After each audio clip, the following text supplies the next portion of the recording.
In this video, we're going to demonstrate how to quickly and easily change out a light fixture. We'll be replacing this old globe style light fixture in our laundry room with a newer style LED flush mount fixture.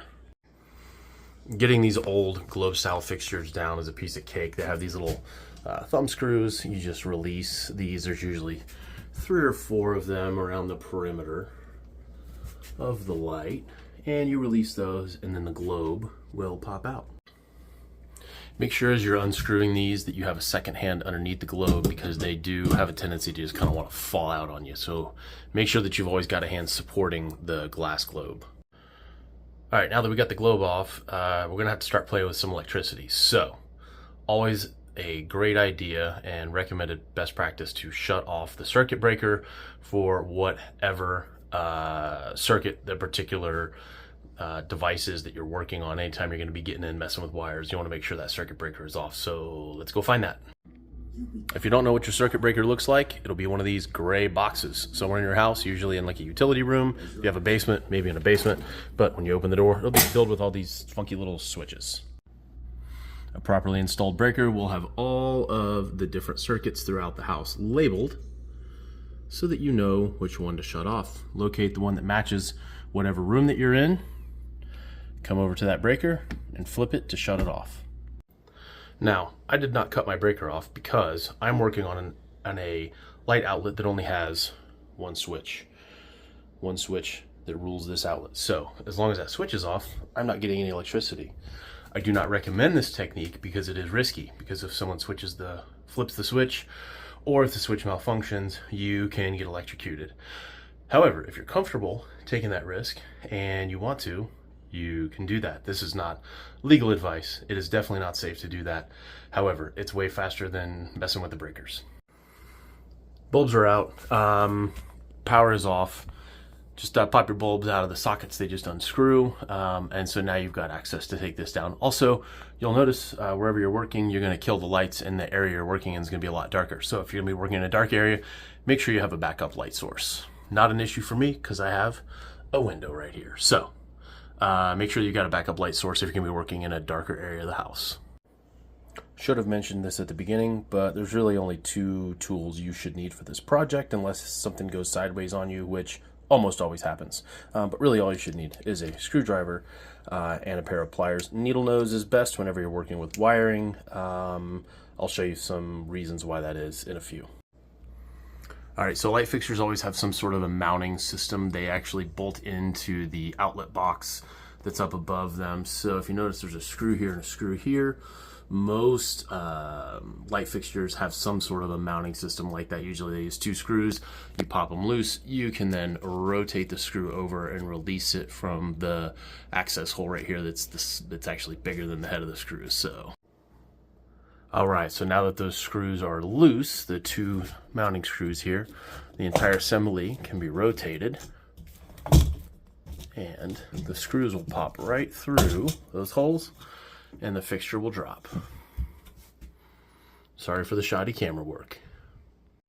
All right, we got our wires exposed. Here's where you're going to want to make sure that, in fact, your power source is off, because we're going to be digging around in here. So we'll need to pull all of our wiring out, all of our connections, so that we can get access to them. Because we'll be removing the old wiring, the old fixture, and rewiring the new one.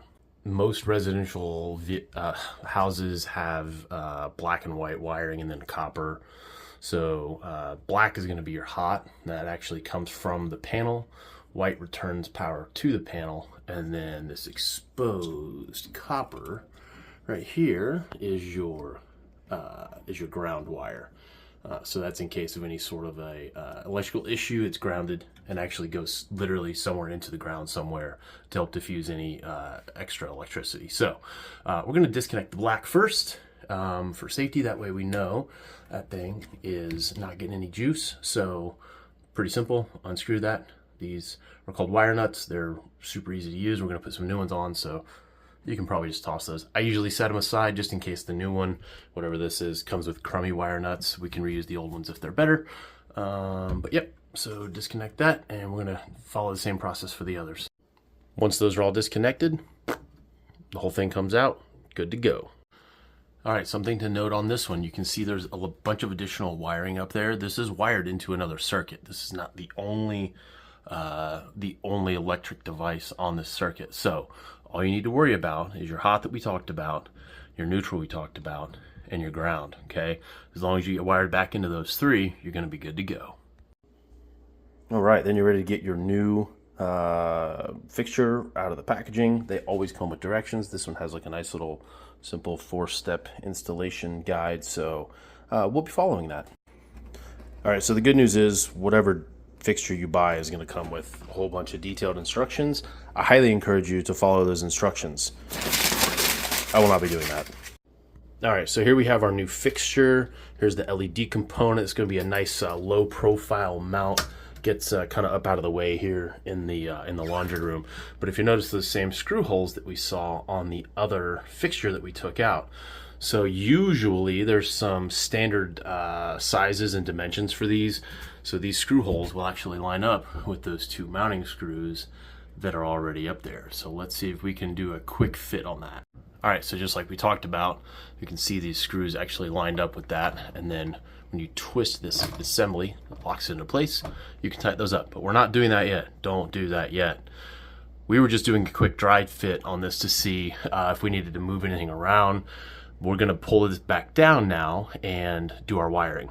All right, so I'm not gonna be able to video very much of this because really it's best if you actually have two people for this. You have one person to kind of hold the fixture up in place and another person to then connect the wiring so there's no tension. But if you're comfortable with it, it's easily doable by one person, but it's not doable by one person holding a camera. So I'll show you what we're gonna be doing.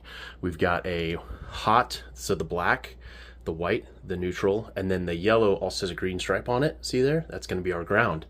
So we're gonna always go white to white, black to black, ground to ground. But we're gonna go in reverse order. So I always like to do this. This is a little bit extra just for safety. Always do the ground first, then go to your neutral, then go to your hot to complete the circuit. That's just how I like to do it to be extra safe. So that's what I'm gonna be doing. I mentioned earlier in the video, having needle nose pliers is nice. One of the things I like about them is you can straighten wires out really easily with needle nose pliers. You can get into little bends and little areas of the wires and get things kind of, I like to make things look nice when I do them, right? I don't like extra bends in wires. So I like to start off working with something relatively straight like that. Doesn't that look so much better? So this needle nose are nice. They've got a wire cutter in the middle if you need to trim some off. And you just have a lot of control to be able to manipulate the wires. So needle nose are best when you're working with wiring. One thing I did mention earlier, when you open your packaging to your new fixture, you'll probably have some additional mounting screws. These are the existing screws that are in here. There's no need to replace them unless they're worn or stripped, or unless you're working on if you put a new lighting box in, so this part in here is the actual electrical lighting box. If you put a new one in, you'll need some new screws to go in there. They also usually come with screws, but they always send you some extra screws, but don't hesitate to toss those or do what I do, throw them in a mason jar, and you never know when you're going to need them. Along those same lines, I said I was going to keep the old wiring nuts, but I'm actually not going to use them, so I will keep them and also toss them in a separate mason jar. But I'm going to use these wire nuts because this is relatively small gauge wire. Those were large wire nuts made for larger gauge wires. Won't hurt anything. These just will fit better when it's all said and done. So we're going to be using the wire nuts that the actual fixture came with. No problem with that. These are cheap. They're kind of crappy, but they'll work. I did have to recruit some help because I need to show you guys a little detail here. When you're connecting wires, in order to get a good connection, so you've got your wire that goes to the actual fixture, and then you got your housing wire. Like I said, we're going to do the ground wire first. When you connect these, this is a solid piece of copper in here, so it's not going to twist. The best way to do this is don't have the wire for your actual fixture. Don't have it back. Don't even have it in front a little bit of your wire to your house. And then what that does is it gives you some room on the wire to twist, because we want to twist that on there before we put the wire nut. See, and now it's sticking out a little bit, and that's okay because we're going to use the wire nut to grab onto that. We've already started a pre-twist on there, and now we're going to start twisting, and that's going to grab the end of not only our wiring on our fixture, but it's going to grab onto that copper line, that copper wire in the house, and we're going to tighten that nice and tight. You can go real tight on these things too. You'd be surprised.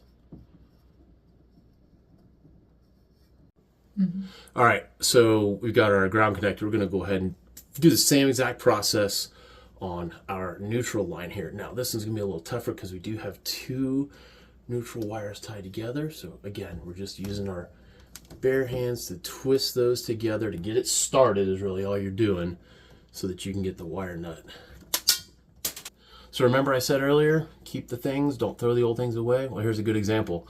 Because these two neutrals are wired together, the little wire nut that we had isn't gonna cut it. So we're gonna go grab one of the ones that was on here before. Again, twisting around, so that'll be able to grab.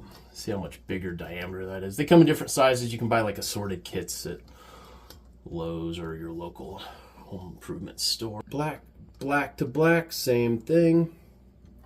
And I'm back to the small wire nut because it was only one of the solid core wires on here.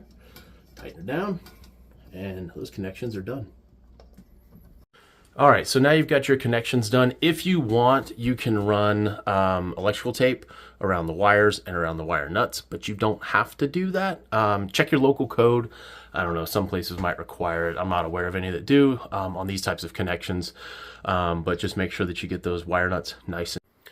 Now, there's nothing more frustrating than thinking you're done with a project completely, and then you go to test it out and it doesn't work. So, since you've made your electrical connections at this point, you can go ahead and turn your breaker back on and check your device to see if it's working. So wherever your breaker was that you shut off before, go turn it back on, and then you can check your device. So I'm gonna go check my breaker and make sure it's off. And then I'm gonna test my switch. Hey, look at that. Light kicks on. Wonderful. There's really nothing pretty about this part. All you're gonna do is take all your wires that you've got and shove them all back up into this lighting box. Make sure all your wires are in there. Make sure nothing gets pinched around the edge, and make sure not to knock any of your wire nuts loose in the process. That's why I said get them nice and tight. You're not gonna hurt them. So just check all your connections, make sure everything looks good as you put it back up in place, but there's really not a pretty way to do it. All right, so I had shoved all my wires back up into that box, got everything clear from around the edge of the lighting box that's in the actual ceiling. And since I had already test fitted earlier where my screws were gonna be, I knew that wasn't gonna be an issue, which is why I love test fitting beforehand. So once it's on there, again, you just turn it to lock it into place. And now we just need to retighten those two screws that we loosened earlier, and our fixture is in. All right, we've tightened our mounting screws. This one here and this one here, they're both nice and tight now. And I like to just kind of give it a little kind of a wiggle, make sure it's not gonna move. It doesn't have to be crazy tight. Actually, be careful not to go too tight because you can tighten these screws down too much and end up warping the fixture. So make sure you don't get those too tight. They just need to be snug. This thing's not gonna go anywhere. And then at that point, you just follow the instructions on how to finish the assembly of whatever fixture that you've got that you're putting in. I'll show you how this one finishes up. All right, I lied to you. The first thing I'm gonna do before I show you how the assembly finishes going together, I'm gonna double check and make sure that my light's still working, because in the process of stuffing all those wires and everything up in there, it's possible that something came loose. So always double check, that way you know once you put the final finishing touches on it, it's all gonna work. Well, this particular one's about as easy as they come. They've got these little thumb screws that hold this trim ring in place, but they've put a hinge in one of them so that as you're working on it, if I can do this with one hand, maybe I can't do it with one hand. Let me switch hands here. It actually swings down out of the way. There we go. That swings down out of the way. So what you're gonna do now is you're gonna take the glass globe, put it in, swing it up and lock it into place. Otherwise, what you end up having to do is you end up having to support the whole thing with the globe and then put those thumb screws in, and that's not easy to do. It's how most of them are set up. I've never seen one like this. Look at that. They put a little hinge right there. Didn't even know that was a thing, but pretty cool design. All right, just a few thumb screws. These two are tight.